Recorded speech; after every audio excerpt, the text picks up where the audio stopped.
KBS 대전총국은 2025년 새해를 맞아 광역단체장을 초청해 지역 현안과 한 해 계획을 들어보는 시간 마련했는데요. 오늘은 최민호 세종시장 스튜디오에 나와 있습니다. 시장님 어서 오십시오. 네, 안녕하세요. 네. 반갑습니다. 새해 복 많이 받으십시오. 새해 복 많이 받으십시오. 자, 어느덧 취임 후 2년 6개월이 지났습니다. 네, 그렇게 됐네요, 벌써. 시간이 정말 빠른데 먼저 지난 2년 6개월을 평가하신다면 어떻게 평가하시겠습니까? 제가 2022년도에 됐는데요. 네. 보통 자치단체가 민선 8기라고들 얘기하는데 세종시는 시정 4기라고 얘기합니다. 네. 그러니까 다른 데는 이제 30년이 지난 역사지만 우리는 12년이 됐거든요. 짧죠. 예. 그런데다가 또 건설 초기, 네. 또 코로나 기간을 빼면 네. 실제로 세종시가 시답게 출발한 것은 오히려 제가 2022년 그때부터 아니었나 생각을 네. 합니다. 따라서 제가 그 세종시에 발판을 놓기 위한 행정수도에 기반을 놓는다는 것. 네. 제가 임기 동안에 어쨌든 국회의사당, 대통령 집무실, 지방법원 설치 이 법안으로 확정이 됐어요. 네. 그럼과 동시에 저희들이 가져가야 할 제가 5대 비전, 행정수도라든가 정원도시라든가 한글도시, 또 박람회 도시, 스마트 시티 네. 이런 어떤 5대 비전을 정립하고 네. 그걸 착실히 추진한 것에 저는 2년 6개월의 큰 보람이고 성과라고 생각합니다. 자, 기간을 좀 작년 1년으로 좀 네. 좁혀보겠습니다. 1년 네. 동안 뭐 자랑하고 싶은 성과도 있으실 테고 아쉬운 점도 있을 거예요. 네. 자, 하나씩 꼽아주신다면 어떤 걸 꼽으시겠어요? 작년에 그래도 큰 성과라고 한다면 저는 그 하반기에 시작했던 그 이응 패스라고 하는 네. 그 대중교통 혁신 체계가 아주 시민들한테 호응도 좋고요. 네. 그리고 자리를 잡아가고 있다라고 생각을 합니다. 네. 그러니까 세종시에서는 이응 패스라고 2만 원짜리 버스 패스를 사시면 네. 5만 원어치 버스를 타실 수 있고요. 네. 또 70세 이상 어르신이나 19세 이하 청소년, 장애인들은 무료로 버스를 이용하죠. 그러면서 버스 노선을 대폭적으로 확대를 하다 보니까 네. 시민들께서 매우 지금 호응도가 높고 있습니다. 네. 그래서 그 부분이 지금 성공적으로 발전하고 있다는 것에 이제 큰 보람을 느끼고요. 네. 그리고 두 번째로는 우리 세종시의 국회의사당하고 그리고 대통령 집무실이 설치되는 건 법안으로 됐는데 네. 법원이 오는 게 법안으로 확정이 안 된 상태였습니다. 네. 근데 작년에 지방법원을 설립하는 걸로 그것도 31년도 상반기 이전에 네. 업무를 개시하는 것으로 못을 박아서 법안이 설치됐다는 게 큰 보람으로 제가 생각하고 있죠. 네. 아쉬운 점도 좀 꼽아주신다면요. 아쉬운 거는 아주 세상을 떠들썩하게 해서 지금도 송구스럽습니다만 제가 좀 야심차게 네. 추진했던 정원도시 박람회가 네. 우리 시의회에서 예산을 전액 삭감하는 바람에 제가 정말 제 시 공약으로, 시장 공약으로 정말 열심히 추진해 왔던 것인데 그것이 말하자면 이룰 수 없었게 됐다라는 네. 건 지금도 너무 아쉽고 네. 가슴이 아픈 대목입니다. 네. 그럼에도 불구하고 정원도시는 계속 추진하겠다 이렇게 밝히셨습니다. 이 배경을 좀 그렇습니다. 설명을 해주신다면요. 그것은 우리가 가야 할 방향입니다. 지금 우리 건축정책위원회, 그 국가의 건축정책위원회라는 게 있습니다. 네. 거의 한 총리급 위원장의 장관들이 위원으로 있는 그 위원회인데요. 네. 그 위원회 슬로건이 공원 같은 나라, 정원 같은 도시예요. 네. 그런데 바로 정원 같은 도시를 만드는데 가장 적합한 그런 요소를 갖춘 데가 세종시라고 보고 있습니다. 네. 저 개인의 생각이 아니에요. 네. 국가에서도 그렇게 보고 있습니다. 도심지 한가운데 호수와 정원과 수목원이 있는 곳, 그렇죠. 그런 곳은 예. 없습니다. 네. 거기다가 우리가 녹지율이 약 52%고 네. 그리고 세종시 아파트 사시는 분들은 굉장히 자랑스럽게 생각하시는 부분인데 아파트의 정원이 굉장히 잘 돼 있습니다. 네. 최근에 아파트 가격이 조경에 의해서 좌우된다는 건 누구나 알고 있지 않습니까? 단지 내 정원을 말씀하시는 그렇습니다. 건가요? 단지 내 네. 정원도 마찬가지고.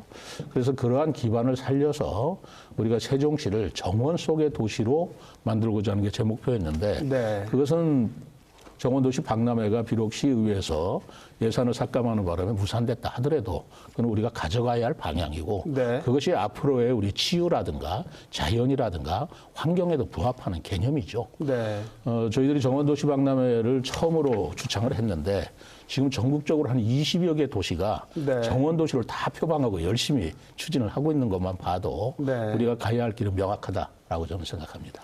정원도시 박람회 관련해서 이 질문을 안 드릴 수 없을 것 같은데, 자, 집행부와 의회 간의 불협화음, 네. 협치가 정말 올해는 필요할 것 같아요. 많은 세종 시민분들이 보수 진보를 떠나서 말씀을 해주시는데요.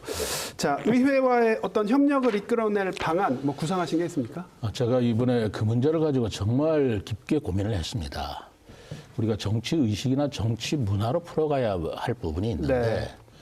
지금 여소야대라는 그 기관이 대립하는 구도 하에서 네. 정치적인 쟁점이 그 의회가 다수결로 조례나 예산이나 삭감해버린 방법이 없어요. 네. 근데 그 여소야대 전국이라는 게 그런 구도라는 게 세종시만 있는 게 아니고 몇 군데 있죠. 예. 광역자치단체로서는 세종시입니다. 네. 그러나 기초자치단체는 전국에 한 10개 이상이 있어요. 최근에 제가 대전 중구청에서도 구청장님이 1인 시위를 했다는 얘기를 들었습니다. 네. 네. 강원도 춘천도요. 시장은 민주당 시장인데 네. 여소야도 국힘 의원들이 대다수예요. 예산이다 조례다라는 것이 부결이 되기 때문에 시장이 굉장히 곤혹을 치르고 있다는 얘기를 들었습니다. 그건 서로 협치로서 풀어야 되는 문제이기도 하지만 또 한편으로는 우리나라의 지방자치 제도, 네. 권력의 어떤 대립구도 네. 이것으로 계속 연장이 된다면 이 문제가 어디서든지 네. 또 언제든지 나올 수 있는 문제라서 정치 의식과 함께 이 프레임을 바꿔야 되는 문제 아닌가라고 저는 생각하고 있습니다. 네. 자, 이제 올해 얘기도 좀 여쭤볼게요. 새해 기자회견에서 차기 대통령 임기 시작에 맞춰 세종의 대통령 제2집무실을 건립해야 한다. 이렇게 말씀하셨어요. 네.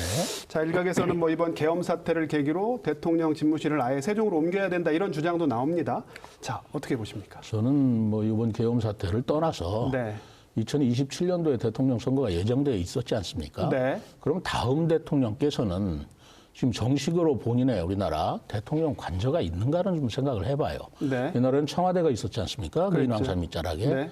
근데 그것은 지금 영빈관 같이 쓰시는 것 같고. 개방됐죠. 그리고 윤석열 대통령께서는 지금 용산 옛날 외교부 장관 네. 공관을 쓰시는데 그것이 우리나라 국격에 맞는 대통령의 관저만은 아니지 않느냐. 네. 그렇다면 새로운 관저가 필요할 때가 됐고 다음에 오시는 대통령 누가 되시든 간에 네. 좀 국격에 걸맞는 그럴듯한 그 관저가 있어야 되는데 그 세종시에 대통령 제2집무실이 건립되는 걸로 네. 계획이 확정됐기 때문에 네. 제대로 된 관저를 세종시에 마련하시고 네. 또 서울에도 볼 일이 있으시다면 네. 청와대, 구청와대 그런 데서는 의전관 같이 뭐라 그럽니까? 그 영빈관으로 네. 뭐 그런 쓰는 용도로 쓴다면 네. 세종시에 대통령 집무실 마련하는 것은 어떻게 보면 다음 대통령께서는 꼭 필요한 사항 아닌가, 네. 꼭 추진해야 할 일이다. 지금 시간이 많지 않지 않습니까? 네. 그러면 좀 서울의 어느 곳에 지금 대통령 집무실 별도로 또 마련한다고 하겠습니까? 네. 그래서 세종시 제2 집무실이 대통령 집무실로 그거를 확고하게 우리가 정립시켜서 건립하는 게 시기적으로도 맞다. 저는 그렇게 생각하고 있습니다. 집무실과 관저. 그럼 이 경우에 집무실과 관저죠. 네, 네. 이 경우에 그럼 뭐 세종시법 전부 개정안 같은 그런 것도 뭐 자연스럽게 해결이 될 거라고 보시는 겁니까? 그거는 또 별도의 문제인데요. 네. 세종시 전부 개정은 우리가 이제 행정 수도를 지향한다 할 때 그러니까요. 예, 세종시가 출발할 때가 2012년도인데 네. 지금 2024년도에 25년도에 대해서는 네. 여건이 굉장히 변화가 됐습니다. 네. 인구 8만에서 인구 40만으로 바뀌었잖아요. 네. 그리고 읍면동과 광역자치단체에 말하자면 그 기관 형태가 네. 같이 통합되어 있는 마당에서 이제는 읍면동 기능도 하고 시도 기능도 같이 할 때 네. 특례법을 손봐야 될 때가 대단히 많습니다. 네, 네. 그 안에서 세종시를 행정수도로 규정을 할 것인가 말 것인가는 별도의 논의라 하더라도 네. 특례법은 굉장히 중요한 법이고 시기에 필요한 네. 법이다. 저는 생각하고 있습니다. 자, 마지막으로 올해 시정 방향 그리고 시민들에게 전하고 싶은 말씀 있다면 짧게 한 말씀 부탁드립니다. 예. 저는 올해를 본립도생이라고 했습니다. 네. 올해 누가 봐도 굉장히 좀 혼란스럽고 변화가 많은 한 해가 됐던데 어떤 변화가 오더라도 우리 세종시는 저는 시장으로서 또 네. 우리 시민들께서도 자기의 본분과 본질에 흔들림 없이 나아가신다면 오히려 그것이 길이 보이는 길이다라는 저는 생각을 하고 있고요. 그리고 아까 말씀드린 대로 우리는 시정 4기인데 12년밖에 역사가 되질 않았습니다. 그리고 대부분의 시민들께서 외부에서 오신 분이기 때문에 이제는 세종시가 정착하는 단계에서 세종시를 고향으로 뿌리를 깊게 내리는 고향의식 그런 세종 시민 사랑 그런 캠페인의 원년으로 삼아서 세종시에 정착하시는 분들이 세종시를 지키시고 또 세종시에 정착하는 그런 의식을 키워나갈 때라고 생각하고 있어서요. 우리 시민들께 건강하시기를 바라면서도 세종시를 사랑하는 그런 새로운 각오와 그런 마음가짐을 갖기를 바라고 있습니다. 네, 오늘 말씀 여기까지 듣겠습니다. 시장님 고맙습니다. 감사합니다.